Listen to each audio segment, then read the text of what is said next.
নমস্কার, আমি মিন্টু মণ্ডল। আজ আমার আলোচনার বিষয় হল issues and concerns of in service teacher education at elementary education. তো মূল বিষয় আলোচনার পূর্বে আমরা এখন জেনে নেব যে ইন সার্ভিস টিচার এডুকেশন বলতে আমরা কী বুঝি।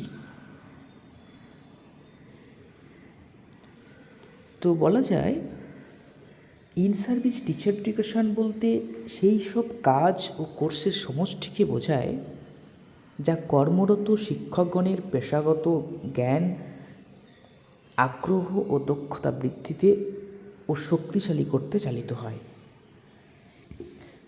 এছাড়া এম.বি. বুচের মতে ইন সার্ভিস টিচার এডুকেশন হল a program of activities aiming at the continuing growth of teacher and educational personnel in service। অর্থাৎ ইন সার্ভিস টিচার এডুকেশন হলো একগুচ্ছ কর্মসূচি যার উদ্দেশ্য ও লক্ষ্য হল কর্মরত শিক্ষক এবং শিক্ষাক্ষেত্রে যুক্ত ব্যক্তিবর্গের নিরবচ্ছিন্ন পেশাগত দক্ষতা বৃদ্ধি। এছাড়া in service education have activities such as workshop, seminars, conference, refresher courses etcetera. অর্থাৎ workshop, seminar, conference, refresher course প্রভৃতির মাধ্যমে কর্মরত শিক্ষকরা তাদের দক্ষতার উন্নতি ঘটাতে পারে। এখন প্রশ্ন হলো, কর্মরত শিক্ষক শিক্ষার প্রয়োজন কেন? এ বিষয়ে বলা যায় যে পেশায় প্রবেশের পরও শিক্ষকের নিজস্ব জ্ঞান, দক্ষতা প্রভৃতি আরও বৃদ্ধি করার জন্য ধারাবাহিকভাবে পড়াশুনো চালিয়ে যাওয়া উচিত। তাই বলা হয়েছে to enhance teaching skill, attitude, knowledge etcetera with time because many things can be forgotten. আরও বলা হয়েছে যে to learn modern education technology of education, অর্থাৎ নতুন নতুন শিক্ষণ কৌশলকে জানার সুযোগ করে দেয় কর্মরত শিক্ষক শিক্ষা। এছাড়া আমরা আরও বলতে পারি যে প্রফেশনাল ডেভেলপমেন্ট, অর্থাৎ তাদের পেশাগত উন্নয়নে সহায়তা করে। নেক্সট স্লাইডে আমরা দেখব যে প্রফেশনাল ডেভেলপমেন্টের ক্ষেত্রে বেশ কিছু সীমাবদ্ধতা আছে, অর্থাৎ areas R scope of professional development. তো সেখানে বলা হচ্ছে to help in development of the curriculum or planning and management of the classroom, অর্থাৎ পাঠ্যক্রমের উন্নয়নের ক্ষেত্রে ক্লাসরুম ম্যানেজমেন্টের এবং প্রযুক্তিবিদ্যার উন্নয়নের মাধ্যমে এই প্রফেশনাল ডেভেলপমেন্ট হয়ে থাকে। পরের স্লাইডে আমরা দেখে নেব যে ইন সার্ভিস টিচার এডুকেশনের উদ্দেশ্য কী, objectives of in service teaching. তো ইন সার্ভিস শিক্ষণের মূল উদ্দেশ্যগুলি হল ট্রেন টিচার্স, অর্থাৎ অপ্রশিক্ষণদের প্রশিক্ষণ দিতে হবে, আর কি ইমপ্রুভ কোয়ালিটি, অর্থাৎ শিক্ষক প্রশিক্ষণের মান উন্নয়ন করতে হবে, আরও যথোপযুক্তভাবে গুণগত মানসম্পন্ন শিক্ষা দিতে হবে।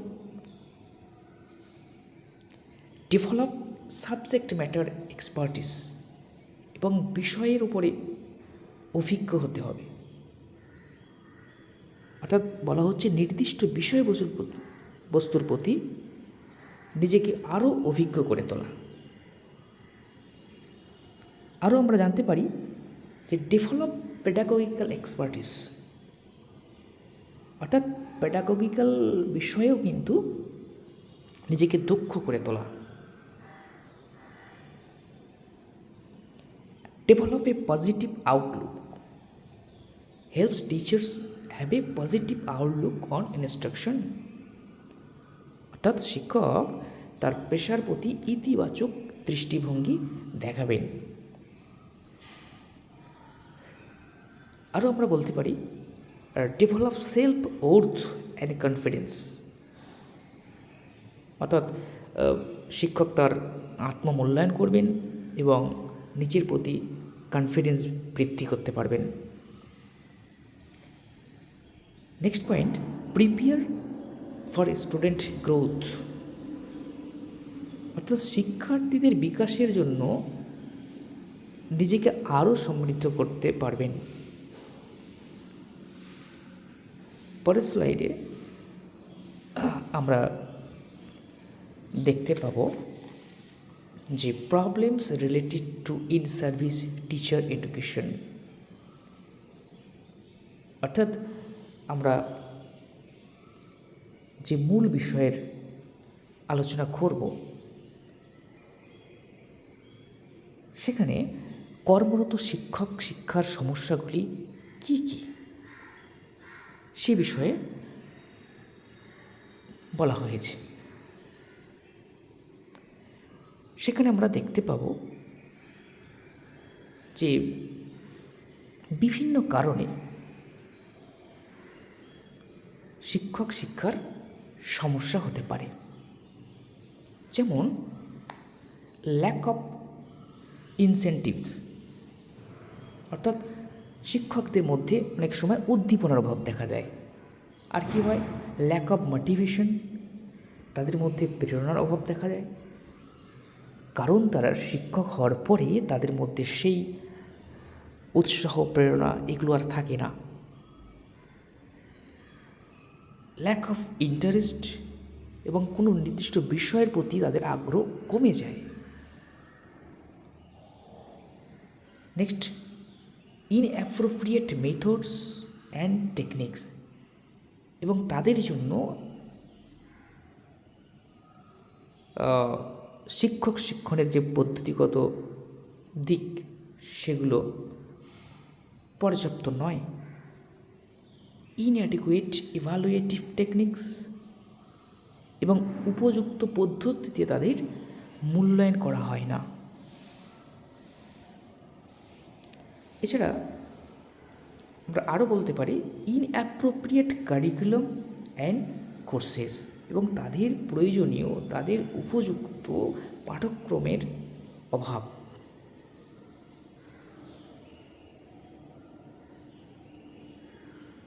আর কি, inadequate training of teacher education, অর্থাৎ উপযুক্ত শিখন দেওয়া হয় না,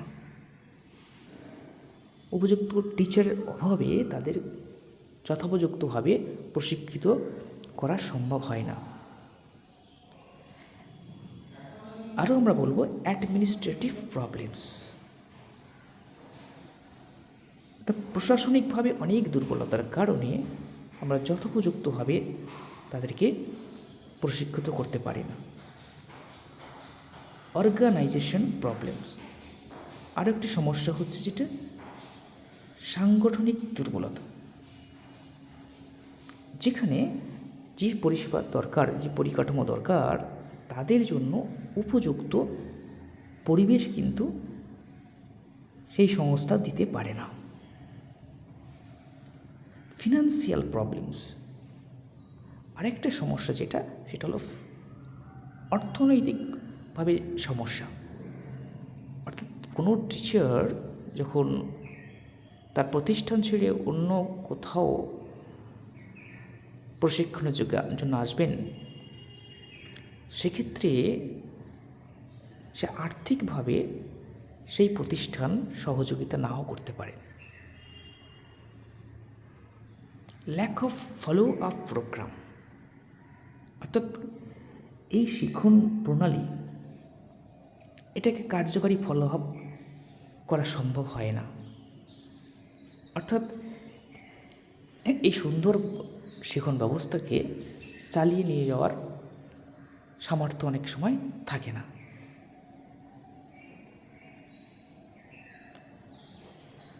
শেষে আমরা কনক্লুশন এবং রিকমেন্ডেশনে বলতে পারি যে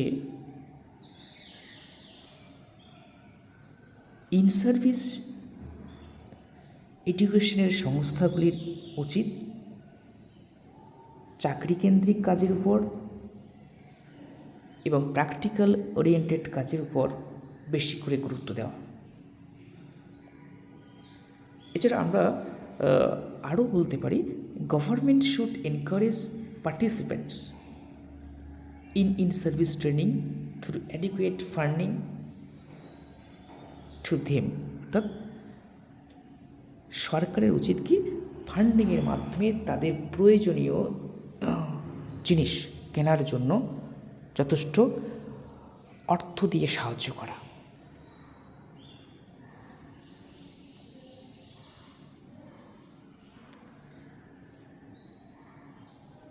তো আজ এই পর্যন্তই। আমরা এর পরের ক্লাসে বাকি বিষয়গুলি আলোচনা করব। ধন্যবাদ সকলকে।